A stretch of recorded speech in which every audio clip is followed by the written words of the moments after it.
우리가 보고 있는 이 스가랴서는 우리가 알다시피 선지서입니다. 이 선지서라는 말은 선지자들이 전한 메시지라는 말인데, 여러분 구약시대의 선지자들은 자기 시대의 사람들이 들어야 될 하나님의 메시지를 외쳤습니다.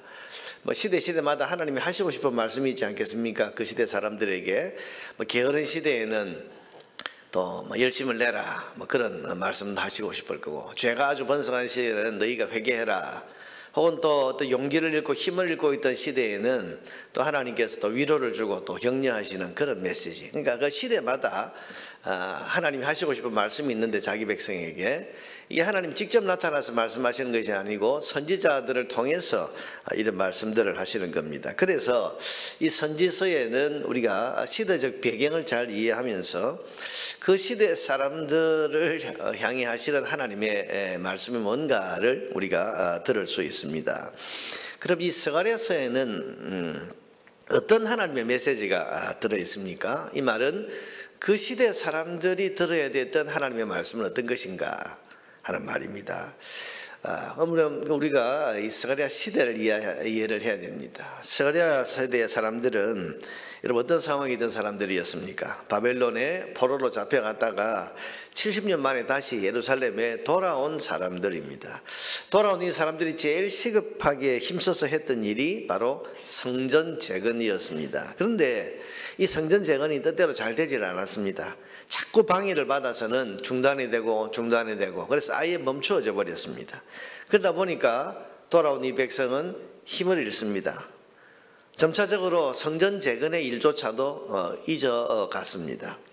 뿐만 아니라 돌아올 때는 결심을 했지요. 여러분 70년 만에 포로에서 다시 예루살렘 돌아올 때는 보통 결심으로 돌아왔겠습니까? 이제 다시는 하나님 배반하지 않으리라, 이제 정말 하나님 백성답게 살리라, 우리가 돌아가기만 하면 성전도 재건하고, 그래서 무너졌던 이 다윗의 왕조 하나님 나라도 다시 왕성하게 회복하자, 그런 어떤 목표, 꿈 다 있었습니다. 그런데 이게 성전 재건이 뜻대로 안 되고 방해를 받고 중단되고 세월이 점점 지나가니까 그 결심도 잊어버리고 그 꿈, 비전, 우리가 돌아가면 하나님 나라를 다시 회복하자, 성전 짓고 우리가 정말 잘 살아보자, 하나님 백성답게, 이런 꿈, 비전 다 잊어버리고 그저 하루하루 먹고 살기에 바쁩니다. 그리고 그 사는 모습을 보니까 어떤가 하니까 바벨론 땅에서 살 때나 별 다를 바 없고, 그래서 죄 짓고 우상 숭배하고 그렇게 하루하루 먹고 사는 평범한 그런 죄인의 삶을 여전히 또다시 사는 겁니다. 여러분 이름은 돌아온 하나님 백성인데 사는 것은 전혀 하나님 나라 백성으로서 살지 못하고 있었습니다. 여러분 이런 시대 사람들에게 하나님이 하실 말씀이 뭐겠습니까? 자, 그게 지금까지 우리가 1장부터 계속 보아온 말씀입니다. 8가지 환상을 이 스가랴에게 쫙 보여주시면서 지금 여러분 성전 그 8가지 환상에 담긴 메시지가 뭐였습니까? 그 환상을 보여주시면서 하나님 말씀하십니다. 지금 너희를 망하게 했고 또 성전 건축을 방해하고 있는 저 악한 세력들을 하나님이 반드시 다 심판하실 거다, 그 말씀을 하셨습니다. 또 멋있고 아름다운 그 완성된 성전의 건물을 하나님이 보여주시면서 잊고 있었던 이 성전 건축의 힘과 용기를 하나님이 또 북돋아 주십니다. 그게 여러분 우리가 보아왔던 8가지 환상의 메시지였습니다.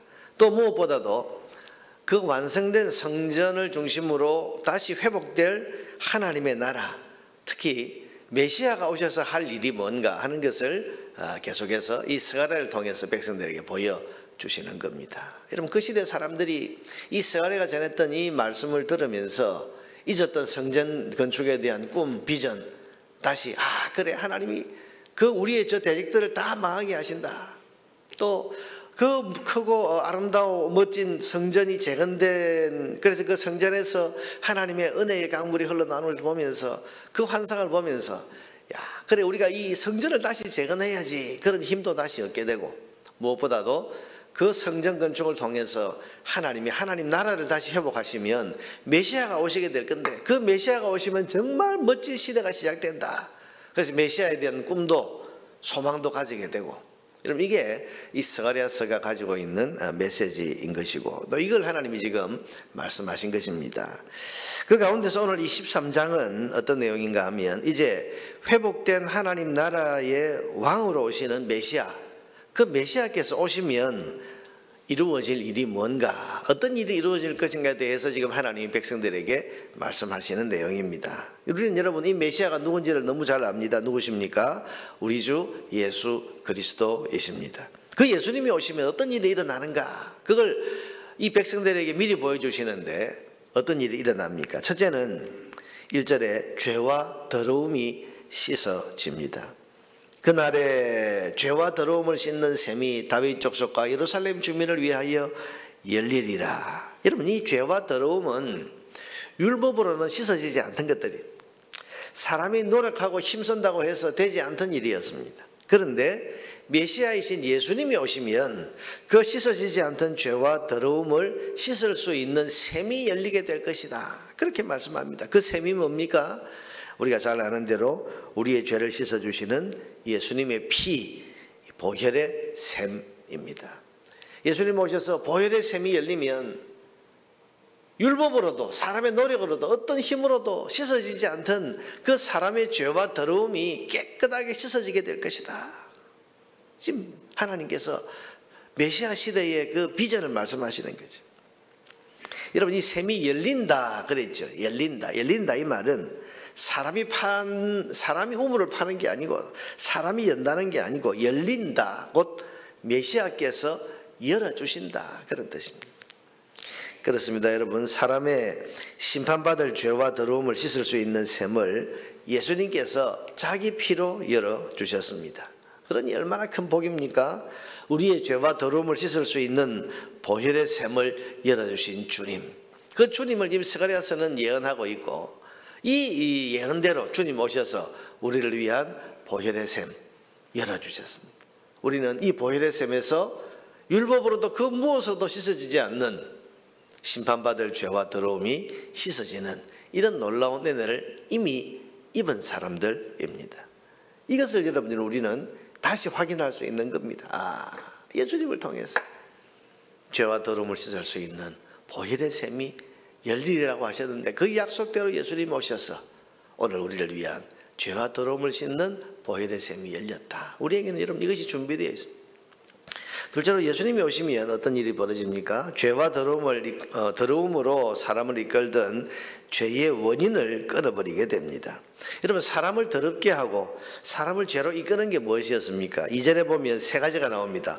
우상숭배와 거짓 선지자와 더러운 귀신, 곧 악한 영들입니다. 자, 여러분 사람이 죄와 더러움으로 삶이 더럽혀지는 것은 우상숭배.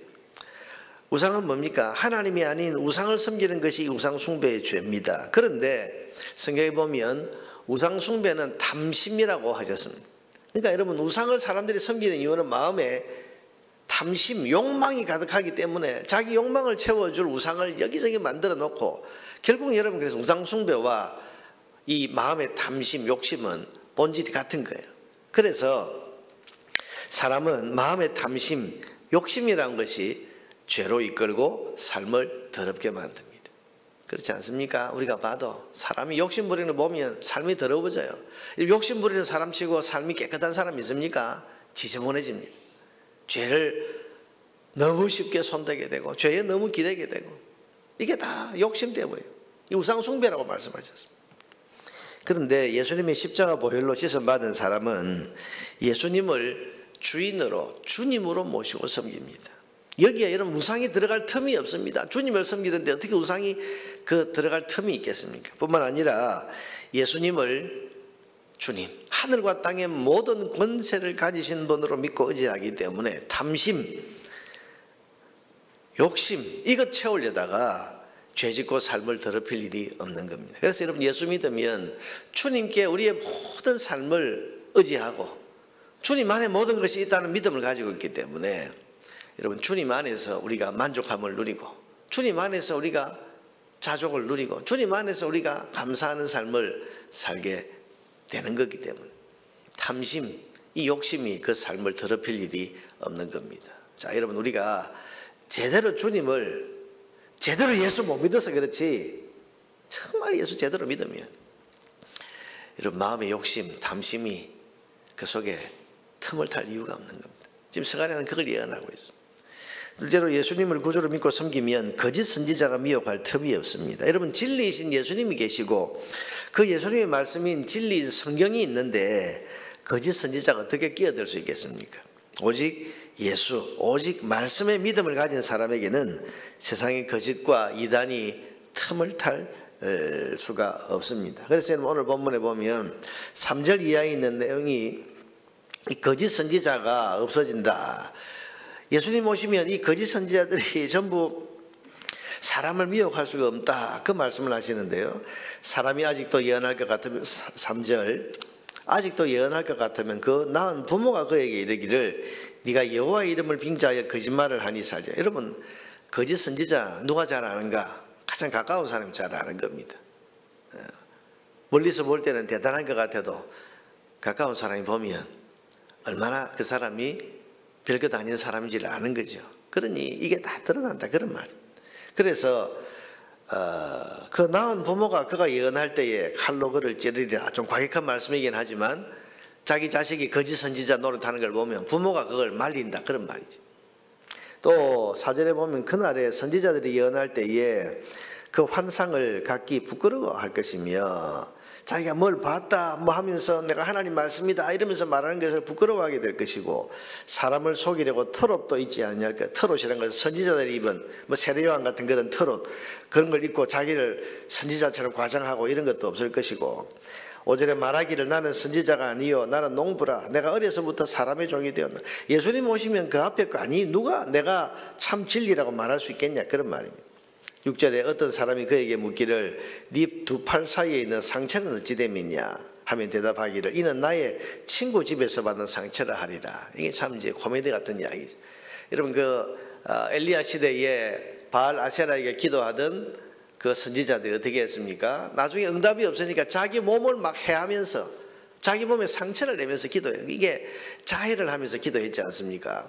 지금 팔에 난 상처, 옛날 거짓 선지자들은 사람들에게 뭔가를 이렇게 막 나타내기 위해서 억지로 짜내다 보니까 자기 몸을 자해해서 몸에 상처가 많았습니다. 근데 네 몸에 난 상처가 뭐냐? 그러면 이 거짓 선지자들이 그때는 부끄러워서 뭐라고 한다고요? 아, 이 친구 집에서 다친 겁니다, 이렇게 말한다. 이게 무슨 말입니까? 거짓 선지자가 주님 오시면 다 이게 망하게 된다는 거예요. 여러분, 오늘도 우리가 예수님을 진리의 주님으로 바르게 믿고 진리이신 말씀의 길을 따라가면 거짓이 틈탈 혹은 또 이단이 틈을 탈 그런 기회가 없습니다. 우리가 제대로 신앙생활을 하면 이거 끊어버리기 위해서 주님 오셨다는 겁니다. 세 번째가 뭡니까? 귀신, 악한 영인데 예수님의 보혈로 씻음받고 예수님께 속한 사람이 되면 마귀가 건드리지도 못한다고 했습니다. 그건 어떻게 더럽힐 수 있겠습니까? 사랑하는 여러분, 십자가 보혈로 씻음받은 사람은 마귀가 건드릴 수도 없는 주님의 온전한 사람이 된다는 사실을 믿으시기를 바랍니다. 이런 죄의 원인을 끊고, 그래서 예수님 모시면 주의 백성들은 정결한 삶을 살게 된다. 욕심 부리지 않고 거짓에 미혹되지 않고 악한 영이 건드리지 못하는 그런 정결한 삶을 사는 그런 시대가 오게 될 것이다, 그렇게 예언하고 있고, 오늘 우리는 그런 시대를 살고 있습니다. 우리가 제대로 예수 믿으면, 제대로 신앙생활을 하면 우리는 죄와 관계없이 정결한 삶을 살아갈 수 있다는 것입니다. 마지막으로 예수님이 오시면 일어날 일 가운데 하나가 뭡니까? 7절 이하에 나타난 고난과 연단입니다. 만군의 여호와가 말하노라, 가라 깨어서 내 목자 내 짝된 자를 치라. 목자를 치면 양이 흩어지려니와. 예수님 로마 군인들에게 잡힐 때 하신 말씀, 인용하신 말씀입니다. 목자를 치면 양이 흩어진다. 그러나 그들이 뭐라고 그랬습니까? 작은 자들 위에는 내가 내 손을 들이우리라. 그 고난받는 자를 주님께서 보호하신다. 내 손이 들이운다. 자, 여러분, 예수 믿으면 만사형통이라고 그렇게 말을 합니다. 그런데 예수 믿으면 분명히 만사형통이 맞습니다만은 세상이 생각하고는 그런 만사형통은 아닙니다. 고난이 있습니다. 시련도 있습니다. 그러나 그것은 죽이거나 어쩔 수 없이 당하는 고난이 아니라 하나님의 빛나는 백성으로 세워지고 성장하기 위한 연단입니다. 여러분, 예수 믿는 사람에게는 반드시 연단이 있다. 연단이 있다고 말씀하십니다. 메시아가 오시면 우리는 어떤 고난도 없을 거야, 그렇게 말하지 않습니다. 목자를 치면 양이 흩어지는 것처럼 연단의 시대. 그래서 3분의 2는 떨어져 나가고 3분의 1만 남는다 그랬습니다. 8절에 보니까 3분의 1, 3분의 2 너무 우리 숫자에 너무 크게 신경 쓸 거고 적은 숫자가 남는다, 그런 말입니다. 9절에 보면 내가 그 3분의 1을 불 가운데에 던져 은같이 연단하며 금같이 시험할 것이라. 그들이 내 이름을 부르리니 내가 들을 것이며. 그러니까 고난 중에서 시험당하고 있을 때 주님의 이름을 부르며 하나님의 이름을 부르며 내가 들을 것이며 나는 말하기를 이는 내 백성이라 할 것이요 그들은 말하기를 여호와는 내 하나님이시라. 고난 중에서 하나님께 기도하게 되고 고난 중에서 하나님 그 기도에 응답하시게 되고 그러면 하나님은 과연 내 하나님이시다. 하나님께서도 고난 속에서 기도의 응답을 통해서 이는 내 백성이다 확인시켜 주신다. 고난을 통해서 하나님과 하나님 백성은 점점 더 가까워지고 점점 더 친밀해지게 되는 겁니다. 그게 예수님이 오시면 이루어지게 될 일이라고 말씀합니다. 여러분, 오늘 우리의 삶에 이 말씀처럼 고난이 있습니다. 이 고난은 연단입니다. 그 연단은 이 고난 속에서 하나님과 더 가까워지고 하나님과 더 친밀해지고 또 하나님이 우리의 하나님이시고 우리가 주의 백성인 것이 더 드러나게 되는 그런 목적을 위한 연단과 시험이라는 사실을 우리는 기억해야 됩니다. 그래서 오늘 아침에도 우리가 고난이 있으면 문제가 있으면 내가 들으리라. 3분의 1이 고난당하는 중에 나를 찾고 내게 부르짖으면 내가 들으리라 하신 이 약속의 말씀을 우리가 의지해서 주님 약속하신 대로 저의 기도를 들어주십시오.